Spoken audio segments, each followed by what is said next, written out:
kwa nini tuzungumzie wakfu.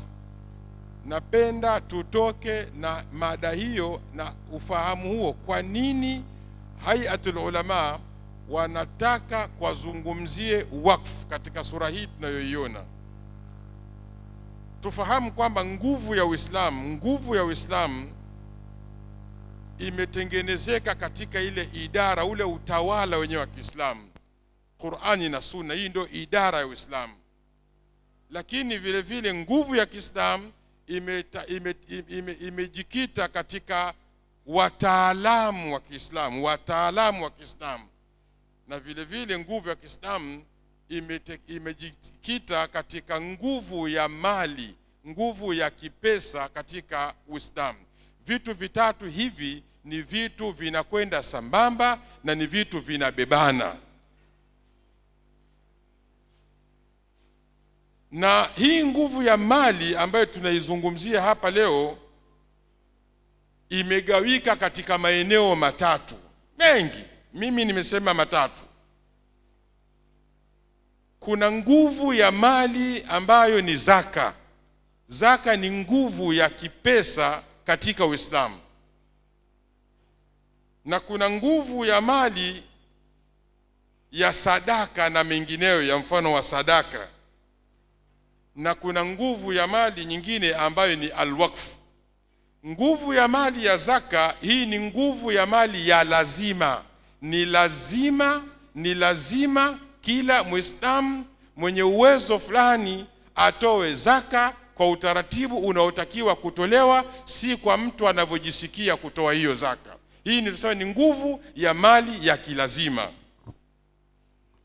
Lakini kuna nguvu ya pili ya kimali, ni ile tatawui ya hiari, nguvu ya mali ya hiari. Hiyo ni sadaka za kawaida, na mfano wa sadaka labda kuna hiba, kumpa mtu kitu bure na kadhalika. Hii ni nguvu ya mali. Halafu kuna nguvu ya mali ya istiratiji, ni nguvu ya kimkakati. Hiyo ndio wakfu. Na yote haya katika Qur'ani na Sunna za Mtume yameelezwa vizuri sana. Nichukue fursa hii kuwashukuru ndugu zetu wa Tampro kwa juhudi zao za kujitoa na kuanza kuhimiza watu kushughulikia nguvu ya mali katika nguvu ya mwanzo ya lazima, zaka, katika mfumo wa Baitul Mali ya Tampro. Mfahamu hivyo na mjue wapo na wanafanya hivyo na wanazigawa kama inavyotakiwa. Na nguvu ya pili ni nguvu ya sadaka, kama nilivyosema, ni tatawui ya kujitolea tu. Unajisikia mtu unatoa sadaka yako 10,000, 20, milioni 30, 40, sadaka inatumia. Lakini kuna nguvu hii ya istiratiji, nguvu ya kimkakati. Hii nguvu ya mkakati imejikita katika alwaqfu. Wakfu. Mtume sallallahu alihimiza sana nguzo hii. Nimesema mimi sitoi mada, lakini naweka mazingira ya ufahamu. Kwa nini tunazungumzia leo wakfu? Kwa sababu umma wa Kiislamu leo hii na zama hizi unahitaji nguvu ya wakfu. Nguvu ambayo pesa zake kama ni wakfu ya pesa, nguvu ambayo kama ni milki fulani, kama ni utajiri fulani, ni tharwa fulani, ni kitu fulani, kitu hichi kinaendelea kuwepo na matunda yake yanafanya kazi ya kusaidia hiyo jamii ambayo tunahitaji matunda namna hiyo. Hii ni nguvu sana, ni nguvu muhimu katika zama zetu hizi. Waislamu wanahitaji nguvu halali. Waislamu wanahitaji nguvu ya mali endelevu. Kwa maana hiyo, nguvu hiyo ukiitaka ni nguvu iliyojikita katika wakfu. Nikupigie mfano mdogo. Kuna watu wanapata tabu kuvuka daraja fulani. Wewe unakwenda pale, kazi yako, mtu akizidiwa unambeba mgongoni, unamvusha katika daraja lile. Unambeba mtu mgongoni, unamvusha katika daraja, katika eneo lile ambalo lina maji na kadhalika. Wewe umetoa sadaka ya kumsaidia mtu kwa nguvu zako ulizokuwa nazo. Hii umejitolea.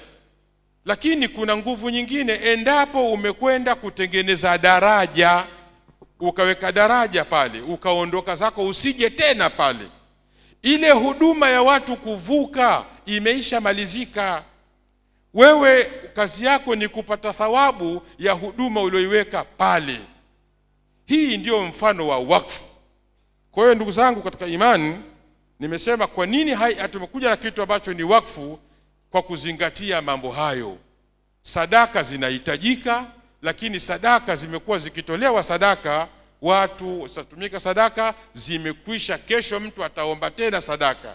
Sasa ni bora Waislamu tubadilishe ufahamu wa namna gani ya kusaidia umma wa Kiislamu, kusaidia jamii ya Kiislamu na jamii yote ambayo tutaamua kusaidia kwa njia ya wakfu, kitu ambacho kwamba ni kitu kina istidama, kina hali ya uendelevu na wakati kimehifadhika. Hii ni aina ambayo imesahulika. Ni washukuru vile vile wazee wetu, tumehadithiwa tukikuwa, walifahamu maana ya wakfu na wakatoa wakfu, na tukaambiwa wakfu zimetolewa, na tumefahamu Kariakoo yote majumba yalikuwa mengi ni ya wakfu.